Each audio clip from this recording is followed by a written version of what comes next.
अगर जनता किसी बात से दुखी है, आप लोग जब वोट करने जाते हैं तो आप ये सोचते हैं ना कि किसी चीज से दुखी हैं तो हम किसको वोट देंगे, क्या सोचकर वोट करते हैं। इसीलिए वहां पूछा जा रहा है कि भाई अगर देश में बेरोजगारी है, अगर किसान दुखी हैं, अगर यहाँ पर युवा दुखी है, तो वो लोग क्या वोट करेंगे उसी हिसाब से। मैं सिर्फ ये पूछ रही हूँ, यहाँ की व्यवस्थाओं के बारे में भी बोलिए और ये भी बताइए। यहाँ पर जो है कुंभ में जो है तीसरी बार हमारे हम कुंभ में, और सबसे अच्छी व्यवस्था है। पहले लेटरिन बाथरूम की बिल्कुल व्यवस्था नहीं थी, सोने की भी व्यवस्था नहीं थी। इनके कार्यकाल में जो, और पिछला भी जो 19 में बहुत अच्छा है। और हम न वोट देते हैं, हम ऐसे लोगों को वोट देंगे, माफियाओं का राज। हम अधर्मियों को वोट दे नहीं सकते हैं। हम सनातनी हैं, हम सनातन धर्म वालों को दें, और हम देश भविष्य को देखकर वोट देंगे। देखिए, अगर डिटेल महाकुंभ का लेना, एक मिनट भाई साहब थोड़ा सा रुकिए। अगर महाकुंभ 2025 का डिटेल लेना है तो आप एकदम सही आदमी के सामने माइक भिड़ा दिए हैं। आप हैं वो आदमी? यस, बहुत बढ़िया। पिछले 25 दिन से एक स्ट्रगलर हूँ मैं। 25 दिन से कम चक्कर मारता हूँ, एक धंधा व्यापार भी करता हूँ मैं। एकदम जो है कि संगम पे रहता हूँ, और पूरा स्ट्रक्चर जो है मेला कुंभ का स्ट्रक्चर जितना भी है, ये समझ लीजिए हम अपने जीवन में तीसरा चौथा जो है देख रहे हैं। अच्छा। हमारा 45 हो गया है। अभी क्या देखा, क्या पाया? सबसे नंबर 1 पाया है। नंबर 1 है? नंबर 1 पाया है, नंबर 1। साफ सफाई के बारे में, तो पूछिए मत।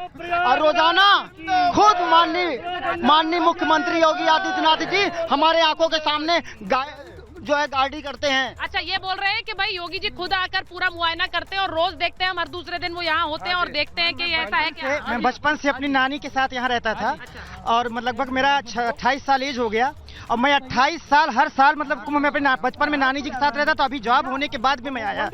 मैं जब स्टेशन उतरा तो मुझे लगा कि यार यहाँ की रोडें एकदम कैसे सडनली सब बदल गई। हैरान रह गया। हमें लगा कि क्या बोलते हैं, हो सकता है यहाँ हो। मैं MA का पेपर देने आया तो मैं चला गया शांतिपुरम, वहाँ से हेटापट्टी लगभग मैं 25 किलोमीटर 30 किलोमीटर रेंज में घूमते हुए आया। मैम क्या शानदार रोड बना दिया है, पूरे इलाहाबाद में रोडों का जाल बिछा दिया। मैं कहता हूँ धर्म के ही नाम पे विकास होना चाहिए।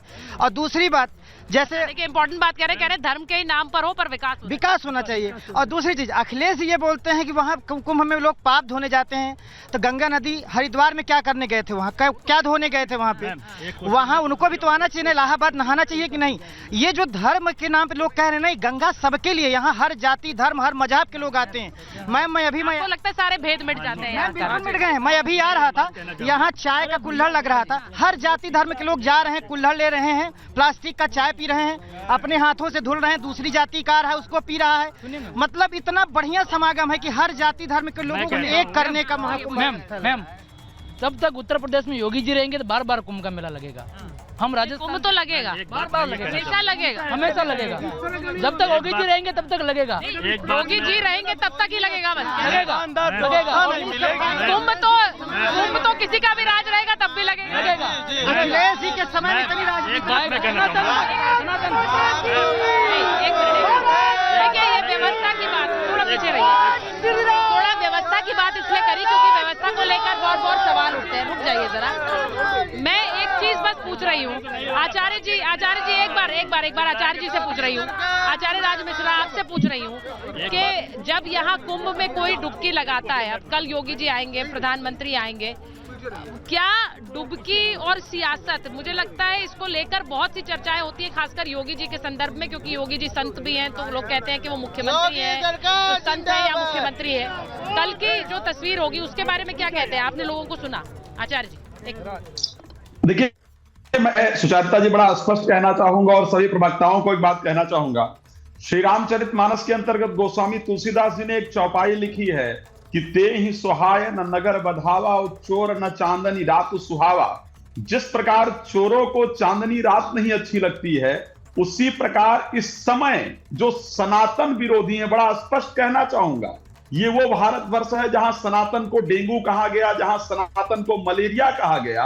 उस सनातन धर्म के अंतर्गत आज जब चोरों को यह नजर आ रहा है कि सनातन विकसित हो रहा है, क्योंकि आज सैफई आयोजन नहीं हो रहा है, आज इफ्तार पार्टियों का आयोजन नहीं हो रहा है, आज सनातन के महाकुंभ का आयोजन हो रहा है, तो पीड़ा हो रही है। अब एक बात और सुचारिता जी बड़ा क्लियर कहना चाहूंगा, लोग कह रहे थे कि भारत की अर्थव्यवस्था खराब हो गई है इसलिए कुंभ का आयोजन नहीं होना चाहिए। अरे भाई, कुंभ के आयोजन से भारत की अर्थव्यवस्था खराब होगी? मैं आपको बता देता हूं, अभी तक आप लोग चिल्ला रहे थे, उत्तर प्रदेश की जीडीपी में 2% का ग्रोथ हुआ है राम मंदिर के बन जाने से। और एक बात ध्यान रखिएगा, भारत इस कुंभ के अंदर टोक्यो इस विश्व का सबसे बड़ा आबादी वाला शहर है, उसके टोक्यो को भी 14 तारीख को जब मकर संक्रांति थी तो उससे बड़ी आबादी कुंभ के अंदर इकट्ठा हुई है। 12 लाख विदेशी आए हैं कुंभ के अंदर। आप बताइए, होटल इंडस्ट्री को इससे फायदा होगा या नहीं होगा? ट्रांसपोर्ट इंडस्ट्री को इससे फायदा होगा या नहीं होगा? अपने पीछे एक महिला से मिली हूँ जो कनाडा से आई हैं, वो कह रही हैं हम तो 14 दिन, अभी 13 तारीख को आई हैं, कह रही हैं 27 तारीख तक हम यही हैं, है ना? तो ये जो भावना है ये कहाँ मिलेगी?